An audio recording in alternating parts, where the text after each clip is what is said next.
Welcome class to Unit 7.2. In Unit 7.2 we are going to start focusing on specific sensory information processing, and so for 7.2 we're going to focus on vision. So vision, how does it work? We're going to get into that. So for this unit we're going to be focusing on the parts of the eye, how all the parts of the eye function, and how our brain and our eye turn light waves into neurological code for us to process and form perceptions. Alright, so that's what you need to focus on for this video and for this unit. So this whole process of turning light waves into neurological code is called transduction. Oops. There we go. And transduction, as we can see, is the process by which a sense organ, such as the eye or the eardrum or the fingers, changes stimulus energy into electrical chemical energy called neural impulses, which you should be familiar with by now. Alright? So, the stimulus input, light energy, vision. What we see is only a slice of the spectrum of electromagnetic radiation. We see shorter waves of blue-violet light to the longer waves of red light, visible spectrum. Okay, so for example, when you look at a red apple, that apple is everything but red. Okay, the light reflected off the apple is red, and that's what we process. All right, so we're going to go into explore that detail more in-depthly in class. So just kind of float that around in your mind for a little bit. All right, so here's an example of that electromagnetic spectrum. We can only see what is outlined here in our visible spectrum. We cannot see ultraviolet rays, we cannot see infrared rays, we cannot see microwave waves, but we know they're there. If you put food in your microwave, you know it heats up, but can you actually see the waves? No.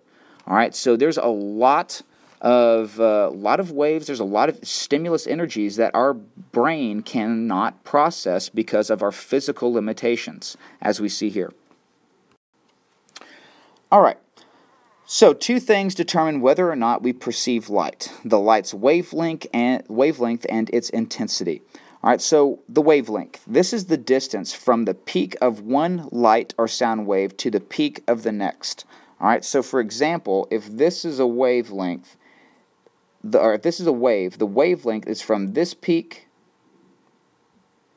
to the next peak right here. So that is one wavelength right there. All right.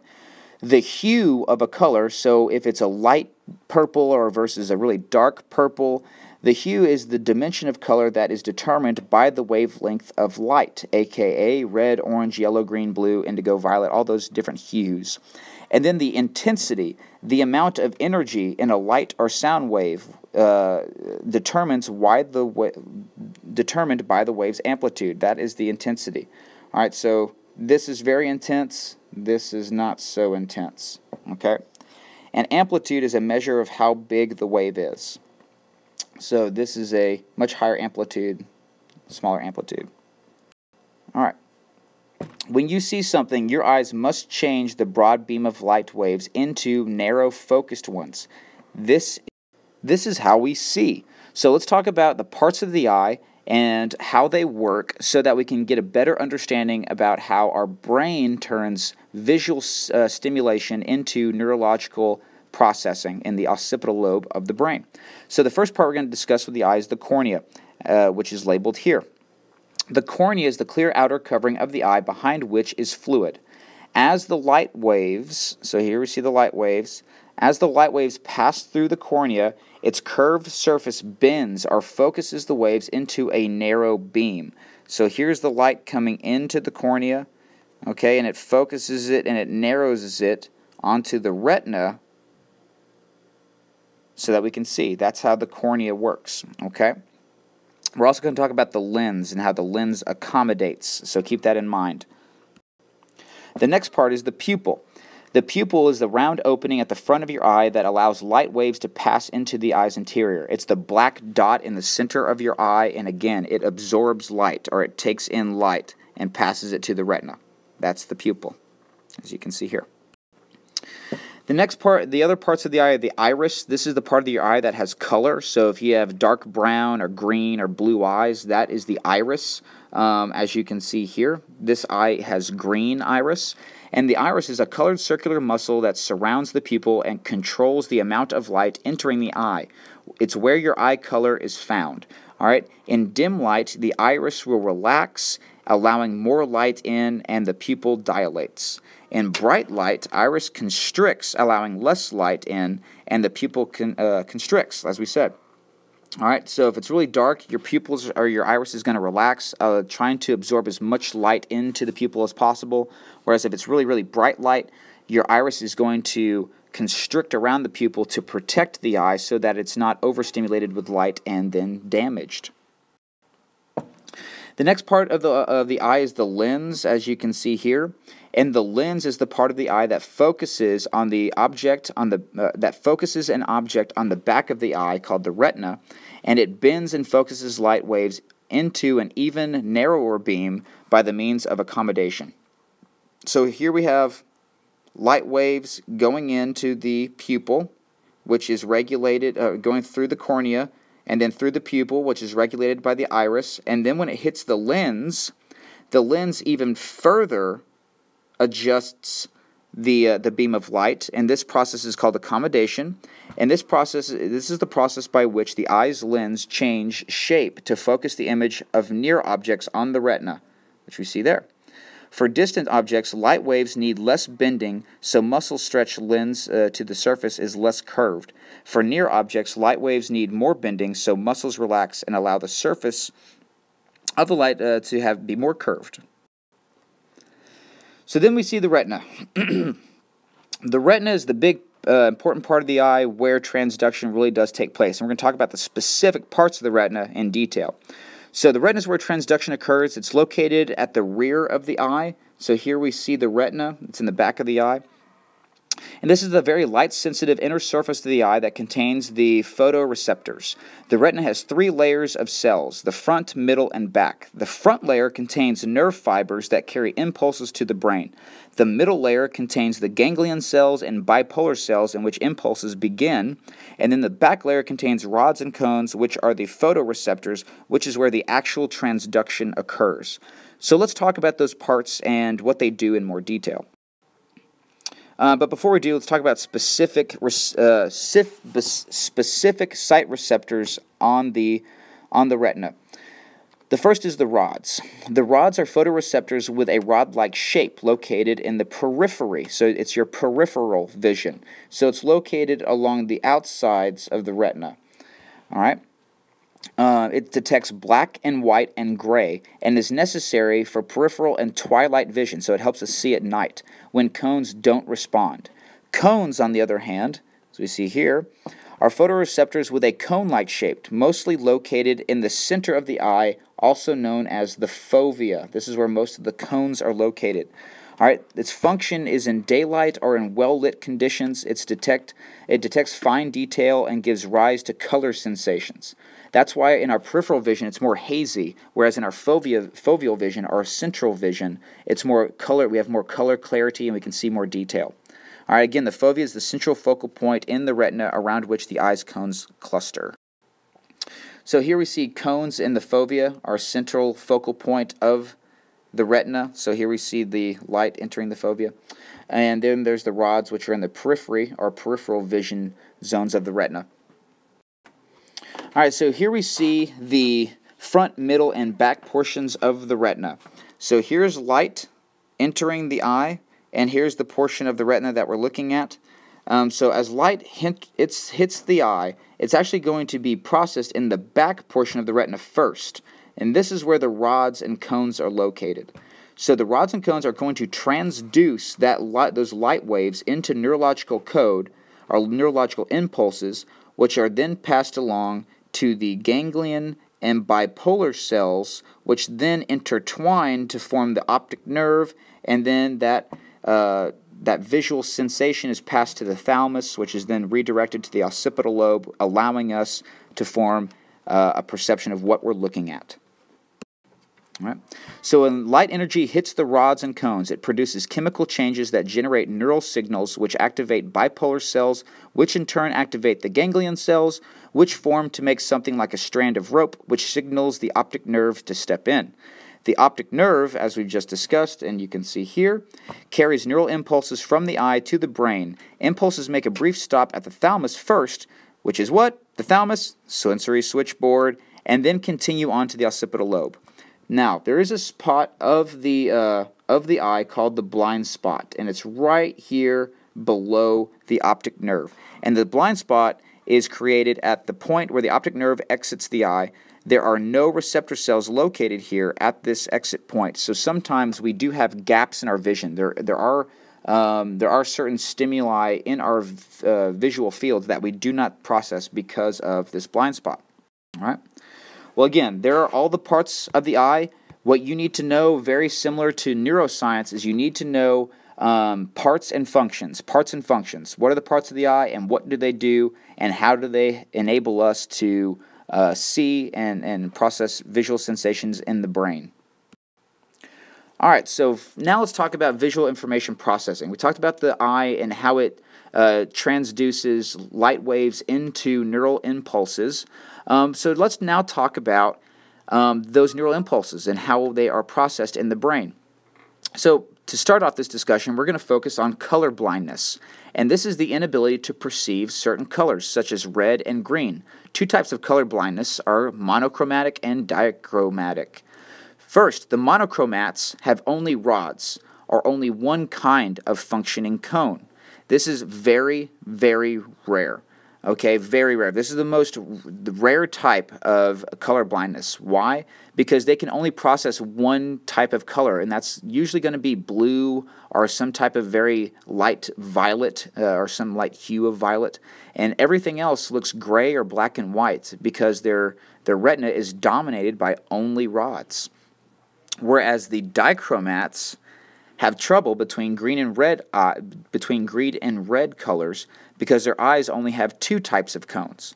All right, there are three basic types of cones, and the dichromats are missing one, the monochromats are missing two, and this is why the dichromats can see more colors than the monochromats. It's an inherent genetic defect. It's found mostly in males and seen mostly in shades of green. So a dichromat person with color blindness, dichromatic color blindness, would not be able to see that the number 5 in green is inside a bubble of red because they're missing that cone. All right, well, let's talk about nearsighted and farsighted and how we process depth. So visual acuity is the sharpness of vision. It may be affected by small distortions in the shape of the eye. So nearsightedness, or myopia, is how the eyeball is too long, so objects are focused at the point in front of the retina, as we see in the image below, or to the right. Farsightedness, or presbyopia, is where the eyeball is too short, so that the objects are focused beyond where the retina should be. All right, so here we see examples of that. So pause the video, take a look, and move on. So prosopagnosia. This is the cognitive disorder of face perception where the ability to recognize faces is impaired, while other aspects of visual processing and intellectual functioning remain intact. So you can think, you can function like a normal person, but you don't recognize anyone. Imagine going through life where everyone is a stranger, including your parents and best friends. They're all strangers because you don't recognize their face. Pretty scary. All right, so this is going to segue us into feature detection. How do we detect the features of specific visual stimuli? First of all, feature detectors are nerve cells in the brain that respond to specific features of the stimulus, such as shape, angle, or movement. Each cell has something specific it reacts to. If it is not what it is looking for, it doesn't react. We're talking about nerve cells in the occipital lobe, by the way. Specifically, cortical cells in the occipital lobe are specialized cells that respond to lines of a particular width, angle, or movement of a stimulus. So if you do not see those particular lines, then the cortical cells of the occipital lobe are not activated. So only when light waves passing through the retina stimulate the cones and rods and then bipolar cells, ganglion cells, and then pass through the thalamus onto the occipital lobe, that's when the occipital lobe says, hey, I recognize this shape or this color or this feature, and so that's when the occipital lobe processes that information. This is why when you're drunk, it takes a long time to process visual information because this whole process is really slowed down significantly because alcohol is a depressant. All right, so parallel processing. This is a part of visual information processing, and this is the concept that explains how we process multiple things at the same time, multiple visual senses at the same time. So parallel processing is processing of several aspects of a problem simultaneously, the brain's natural mode of information processing for many functions. So if we look at this crazy Wolverine down here, we notice the color of its fur, the depth of its mouth, I guess, its motion, its snarling, its growling, and its motion of a stimuli are processed at the same time, giving us a whole picture of that stimulation. So we can process color, motion, depth, details like scars and things like that. We can see all these different, we can process all these different visual senses all simultaneously, which is called parallel processing. Blind sight is the ability to respond to something not consciously perceived. We'll talk about this in more detail. Pause the video, read the graphic, and look at the example, and we'll talk about it more in class. So when it comes to sound, physicists might ask the question, if a tree falls in the forest and no one hears it, does it make a sound? Physicists would answer, it depends on how you define sound.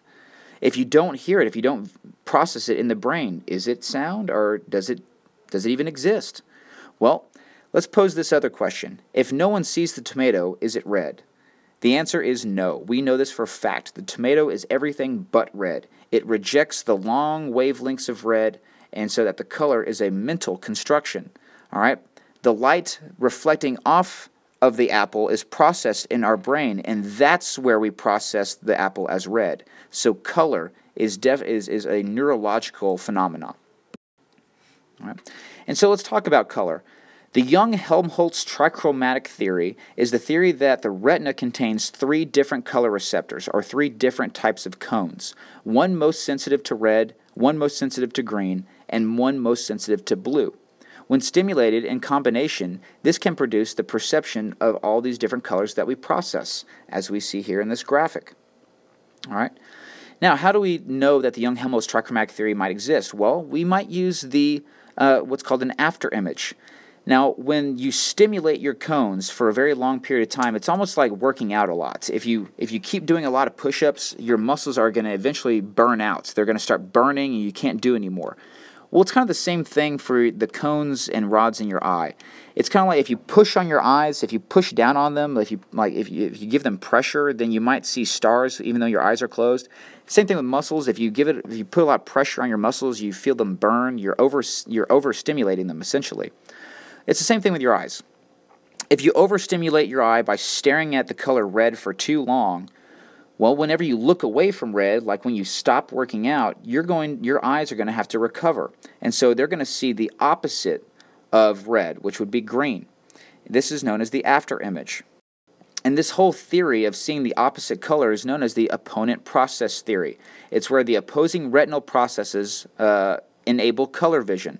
So the cone that processes red also processes the opposite green. The cone that processes yellow also processes blue, and then white processes black, so on and so forth. So if you stare at this flag, keep staring. Do not stop staring at the flag. Stare at the flag. Pause the video, stare at the flag for 30 minutes. Look nowhere else but the flag. Keep staring at the flag. Keep staring at the flag. Now, do you see a normal red, white, and blue flag? That's because of the opponent process theory and the Young-Helmholtz trichromatic theory. You saw a green, black, and yellow flag. For a long period of time, you were overstimulating those cones in your retina. So when you finally looked at something neutral, like this white screen, you saw the standard red, white, and blue flag, because those colors are red, white, and blue are the opposites of yellow, green, and black. And we'll talk about that in more detail later. All right, so color vision. Color processing occurs in 2 stages. Retina's red, green, and blue cones respond to color stimuli. Next, their signals are processed by the nervous system's opponent process cells. Color constancy is how we perceive familiar objects as having consistent color, even if changing illumination alters the wavelengths reflected by the object. So if we have an apple, we know it's red. And if we dim the light, the apple might appear less red or a darker red, but we know it's the same red. That's color constancy. It's how colors are seen by light reflected by an object. Colors are seen by the light reflected by any object relative to its surroundings. All right, see you guys in class. We'll talk about these in more detail later. Bye-bye.